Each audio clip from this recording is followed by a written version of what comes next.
Hello दोस्तों, नमस्कार। मैं Ankit Sharma Clara classes one day examination में आपका हार्दिक स्वागत करता हूं। तो कैसे हैं आप सब लोग?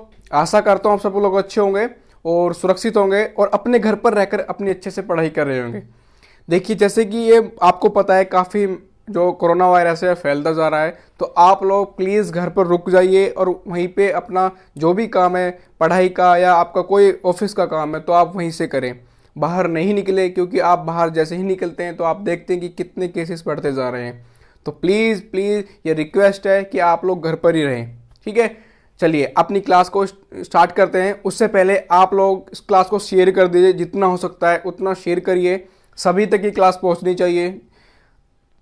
अगर आपको कोई डाउट आता है, कोई क्वेरीज है या आप कोई सजेशन देना चाहते हैं, तो आप इसको कमेंट बॉक्स में लिख सकते हैं। साथ में आपका अपना कोई क्वेश्चन है तो आप उसको भी भेज सकते हैं हमारे पास, ठीक है। तो ज़्यादा से ज़्यादा इसको शेयर करें और वीडियो अच्छी लगे तो लाइक करना। अगर आपने अभी तक चैनल को सब्सक्राइब नहीं किया है तो प्लीज़ चैनल को सब्सक्राइब कर लें, बेल आइकन को दबा लें, जिससे कि आपको नोटिफिकेशन टाइम से मिलते रहें, ठीक है। तो चलिए स्टार्ट करते हैं अपनी क्लास। आपको पता होगा, अब से पहले हमारी 2 क्लास कंप्लीट हो चुकी है। पहली क्लास में हमने देखा था कि जो हमारा संविधान सभा है उसमें उसका गठन कैसे हुआ, कौन कौन से प्रस्ताव आए, संविधान क्या होता है। दूसरी में हमने बैठक के बारे में बात की, कितनी उसकी बैठक हुई हैं, कैसे कैसे बैठक हुई, क्या क्या बैठक में इंपॉर्टेंट रहा। अब थोड़ी सी बातें हम कर लेते हैं समिति की। कुछ समितियां हैं, कुछ को मैं एक जो 2 समितियां हैं उनको मैं डिटेल में पढ़ाऊंगा, कुछ के मैं आपको नाम लिखाऊंगा। तो आपको क्या करना है, उनको आराम से पढ़ना है और अपने नोट्स बनाने हैं। चलें शुरू करें। देखिए, आज हम पढ़ेंगे थोड़ी सी समिति।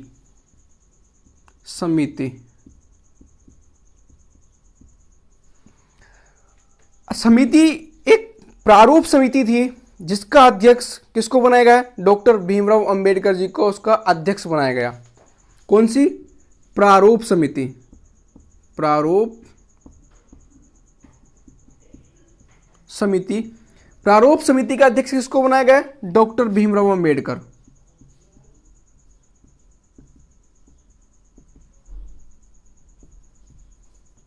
डॉक्टर भीमराव अंबेडकर जी को उसका अध्यक्ष बनाया गया। इस समिति में कुल 7 लोग थे। कुल कितने थे? 7 सदस्य थे। ये इनके अध्यक्ष थे। इसका गठन किया गया था 29 अगस्त 1947 को। प्रारूप समिति का जो गठन हुआ था वो 29 अगस्त 1947 को हुआ था। किसकी अध्यक्षता में? डॉक्टर भीमराव अंबेडकर की अध्यक्षता में। किसने किया था? डॉक्टर राजेंद्र प्रसाद जी ने इस समिति का गठन किया था। इस समिति का एक अन्य नाम और भी था। क्या नाम था? पांडुलेखन समिति। कई बार प्रश्न यहां से पूछ लिया जाता है कि पांडुलेखन समिति का अन्य नाम क्या था। तो प्रारूप समिति का ही नाम जो दूसरा था वो पांडुलेखन समिति था। या आपसे पूछ ले कि ड्राफ्टिंग कमेटी कौन सी थी, तो ड्राफ्टिंग कमेटी भी ये हमारी प्रारूप समिति थी। सिंपल है। अब इसमें 6 लोग और थे, जैसे के मुंशी, मोहम्मद सादुल्ला, अल्लादी कृष्ण स्वामी अयंगर, गोपाल स्वामी अय्यर, ठीक है, जो और आपका माधवराव, ये लोग इसमें अन्य थे। तो मैं एक एक के आपको नाम लिखाता हूं, तो आप उनको नाम लिख लीजिए। देखिए, साथ के साथ मैं आपको नाम लिखाता हूं क्योंकि इंपॉर्टेंट है। काफी बार क्वेश्चन यहां से पूछ लिया जाता है कि निम्न में से कौन से सदस्य प्रारूप समिति के सदस्य नहीं थे, तो यह प्रश्न यहां से पूछ लिया जाता है। तो सबसे पहले लिखेंगे अध्यक्ष का नाम, डॉक्टर भीमराव अंबेडकर।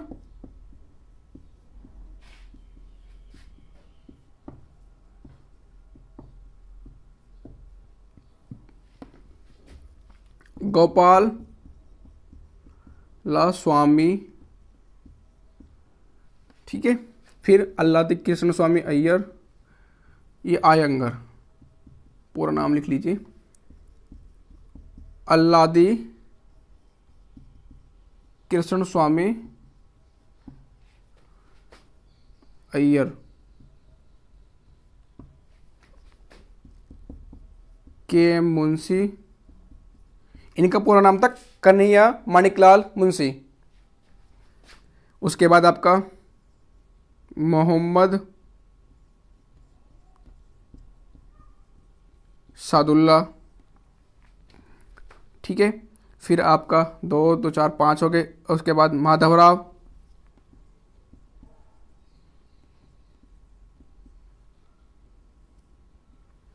ये लोग थे इसमें।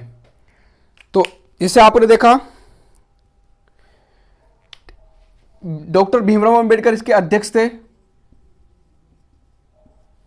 गोपाल स्वामी अयंगर, अल्लादी कृष्ण स्वामी अय्यर, एक में थे टीटी कृष्णामचारी, टीटी कृष्णामचारी। तो ये 7 सदस्य थे। पर्सन कैसे बनेगा? यहां से पर्सन ये बनेगा तो आपको 4 नाम 3 नाम में से दे देगा, एक दे देगा। जैसे अब देखिए डॉक्टर भीमराव अंबेडकर, गोपाल स्वामी अयंगर, के एम मुंशी, डॉक्टर राजेंद्र प्रसाद, निम्न में से कौन से प्रारूप समिति के सदस्य नहीं थे? तो डॉक्टर राजेंद्र प्रसाद जो थे वो प्रारूप समिति के सदस्य नहीं थे। तो याद रह जाएगा। तो ये जो कमेटी थी ये बहुत ही इंपॉर्टेंट थी। अब आपने सोचा कि इसका नाम रखा है प्रारूप समिति, तो क्या इसने हमारे संविधान का प्रारूप तय किया? तो ये बिल्कुल नहीं, ये गलत है। प्रारूप समिति का काम उसका प्रारूप तय करना नहीं था। तो फिर क्या काम था? प्रारूप समिति का काम था जो बी एन राव ने प्रारूप तय किया था, उस प्रारूप पर बी एन राव, बेनेगल, नरसिंह राव जो हमारे संवैधानिक सलाहकार थे, हालांकि वो संविधान सभा के सदस्य नहीं थे, वो संवैधानिक सलाहकार थे, उनके उसके जो प्रारूप तय किया था उस पर विचार विमर्श करना काम था प्रारूप समिति का। ठीक है, तो ये हो जाएगा। चलिए इसको जल्दी से नोट कीजिए फटाफट।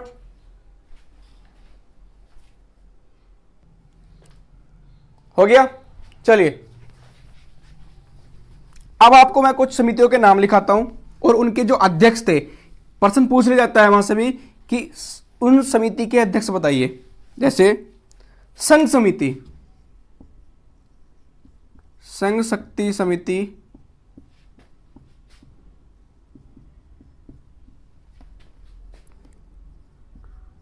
संघ संविधान समिति, जो इनके अध्यक्ष थे वो थे पंडित जवाहरलाल नेहरू। प्रांतीय संविधान समिति, प्रांतीय संविधान समिति कौन थे? सरदार वल्लभ भाई पटेल।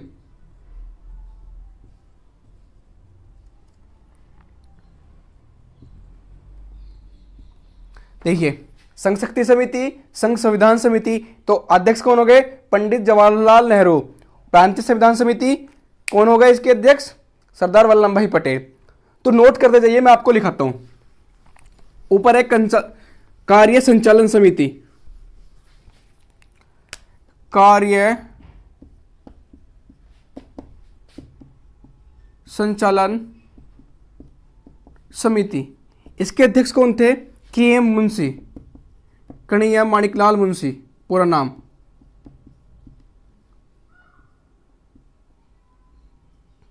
उसके बाद सदन समिति, सदन संविधान समिति, सदन संविधान समिति कौन थे आपके? पट्टाभी सीतारमैया।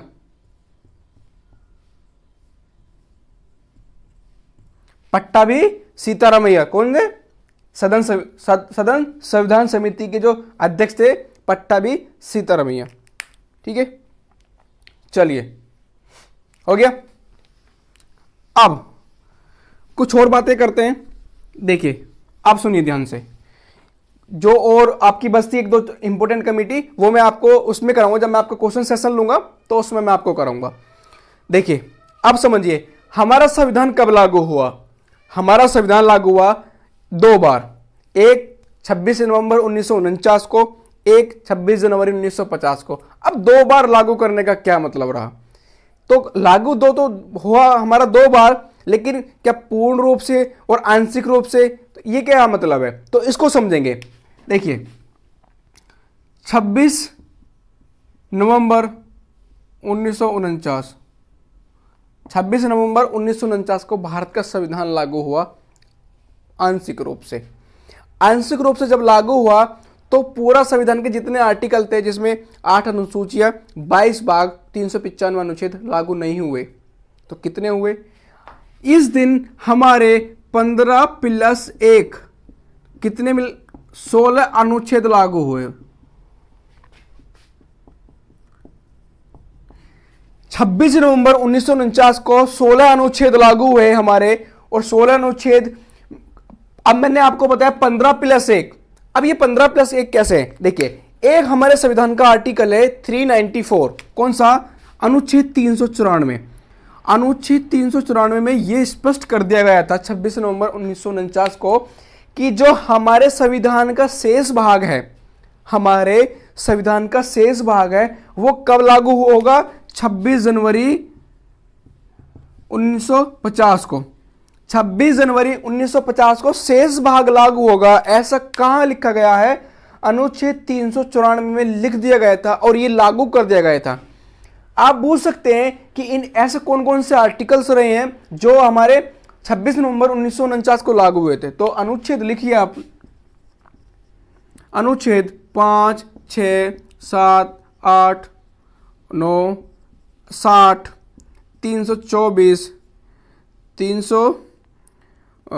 379, आपका 380, 391, 392, 393 और 394। 1, 2, 3, 4, 5, 6, 7, 8, 9, 10, 11, 12, 13। एक है आपका 381। ये आपके कुछ इंपॉर्टेंट आर्टिकल्स थे जो हमारे लागू हुए थे। ठीक है, 5, 6, 7 ये आपके जो नागरिकता से संबंधित थे, ये राष्ट्रपति की शपथ से संबंधित था। तो इस तरह के जो आर्टिकल्स थे वो हमारे 15+1 आर्टिकल्स जो लागू हुए थे वो 26 नवंबर 1949 को हुए थे। लेकिन जो बाकी के शेष पार्ट था वो कब लागू हुआ? वो 26 जनवरी 1950 को लागू हुआ।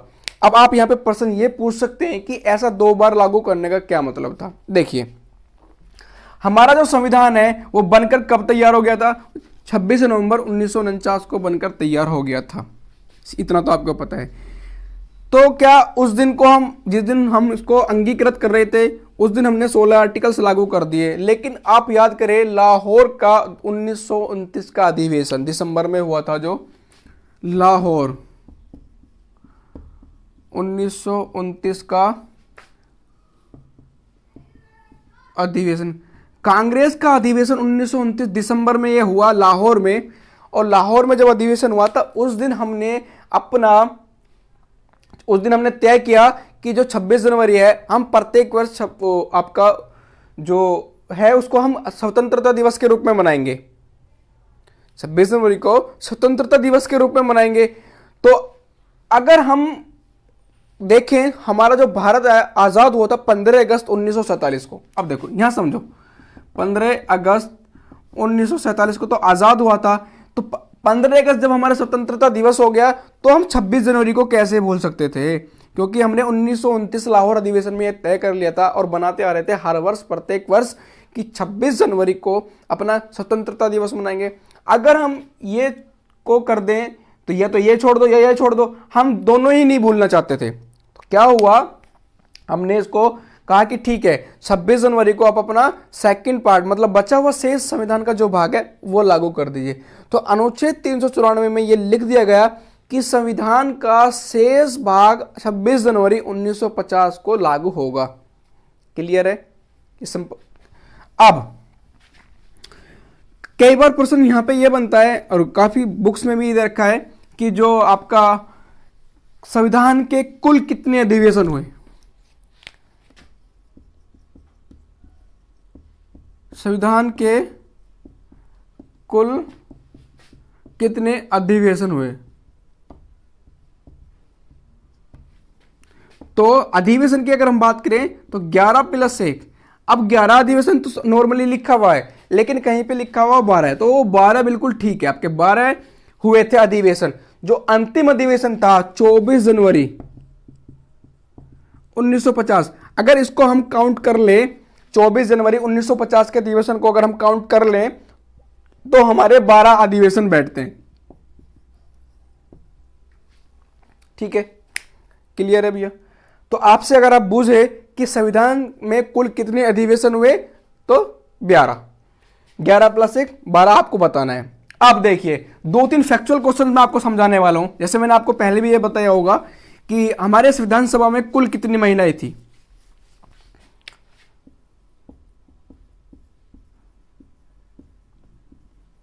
सभा में कुल कितनी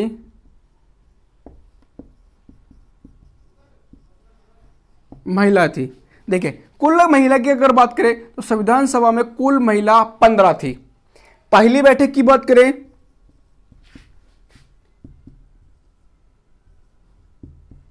तो 9 थी। फिर प्रश्न यहां पे यह बनता है कि ऐसी एकमात्र मुस्लिम लीग से महिला कौन थी। एकमात्र मुस्लिम लीग से महिला कौन थी, ये आपसे अगर पूछ ले जाए तो यही प्रश्न इंपॉर्टेंट बनता है कि ये तो फैक्चुअल है तो सबको पता होगी, लेकिन अगर वही पूछ ले कि एकमात्र मुस्लिम लीग से महिला तो आप लोग चकरा जाएंगे। देखिए एकमात्र मुस्लिम लीग से महिला का नाम था बेगम अय्याज रसूल।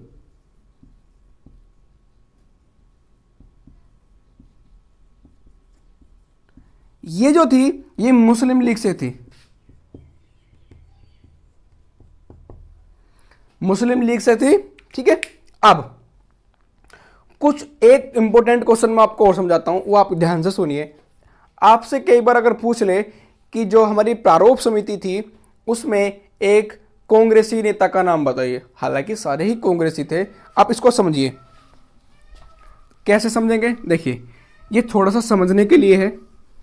जो हमारी प्रारूप समिति थी उसके आप 7 मेंबर थे। हमारी संविधान सभा में कितने सदस्य का चुनाव हुआ था, 389 का। हालांकि वो 296 लोग आए थे, उसमें से 208 हमारे कांग्रेस के थे। और जो 208 हमारे कांग्रेस के थे इसमें 30 सदस्य ऐसे थे जो कांग्रेस के बैनर के नीचे जीते थे, मतलब कांग्रेस के नाम से जीते थे। उनका कांग्रेस से दूर दूर तक कोई लेना नहीं था। तो फिर वो कौन थे, बड़े बड़े उद्योगपति, विधि ज्ञाता और फिलोसफर साहित्य, मतलब कि कुछ इंपॉर्टेंट पर्सन थे जो उस समय के वीआईपी लोग होते थे, ठीक है। तो कुछ 30 लोग वे थे 208 में से जो कांग्रेस के बैनर के नीचे जीते थे, उनके नाम के साथ जीते थे। तो कांग्रेस के जब नाम के साथ जीते तो उसमें जो प्रारूप समिति थी सदस्य थे इसमें 7। डॉक्टर भीमराव अंबेडकर, अल्लादी केशव स्वामी अय्यर, गोपाला स्वामी अयंगर और के मुंशी, टी कृष्णामचारी, माधवराव और मोहम्मद सादुल्ला। तो ये 7 लोग थे। अब इन 7 लोग में आपसे ये पूछ ले जाए कि इन 7 लोग में केवल एक कांग्रेसी नेता का नाम बताइए। देखिए तो के मुंशी, के एम मुंशी, के एम मुंशी जो थे ये शुरू से ही कांग्रेसी थे। के एम मुंशी जो थे ये शुरू से ही कांग्रेसी थे। तो अगर आपसे पूछ ले जाए कि प्रारूप समिति में एकमात्र कांग्रेसी नेता का नाम बताइए तो के एम मुंशी जो थे वो शुरू से ही कांग्रेसी थे। लेकिन इनके बाद जो बचते हैं 6 मेंबर वो कांग्रेसी नहीं थे। हालांकि कांग्रेस के बैनर के नीचे ही जीते थे बट कांग्रेसी नहीं थे। तो ये भी आपको याद रखना है। तो फटाफट इसको भी नोट करो। हो गया। चलिए अब एक क्वेश्चन मैं आपसे पूछना चाहता हूं। अब आपके मन में आ भी रहा होगा ये क्वेश्चन कि आपने कहा कि हमने 26 जनवरी को भी एक्सेप्ट कर लिया, 15 अगस्त हमारा स्वतंत्रता दिवस हो गया, तो फिर हम ये आपका 26 नवंबर इसको क्या भूल सकते हैं, क्योंकि इस दिन भी तो हमारा संविधान लागू हुआ था भाई। 16 आर्टिकल तो इस दिन भी लागू हुए थे, अंगीकृत हुआ था फाइनली। तो क्या हम इस दिन को भूल सकते हैं? तो एक बहुत बड़े विधिवेता रहे हैं कानून हमारे संविधान के, जिनका नाम है लक्ष्मीमल सिंघवी, राजस्थान के रहने वाले हैं वो लक्ष्मीमल सिंघवी। 26 नवंबर 1949 को उन्होंने कहा कि 26 नवंबर, ये जो आपका 26 नवंबर डेट है ना, इसको आप विधि दिवस के रूप में मनाओ, विधि दिवस के रूप में। अब आपकी सारी डेट क्लियर हो गई है।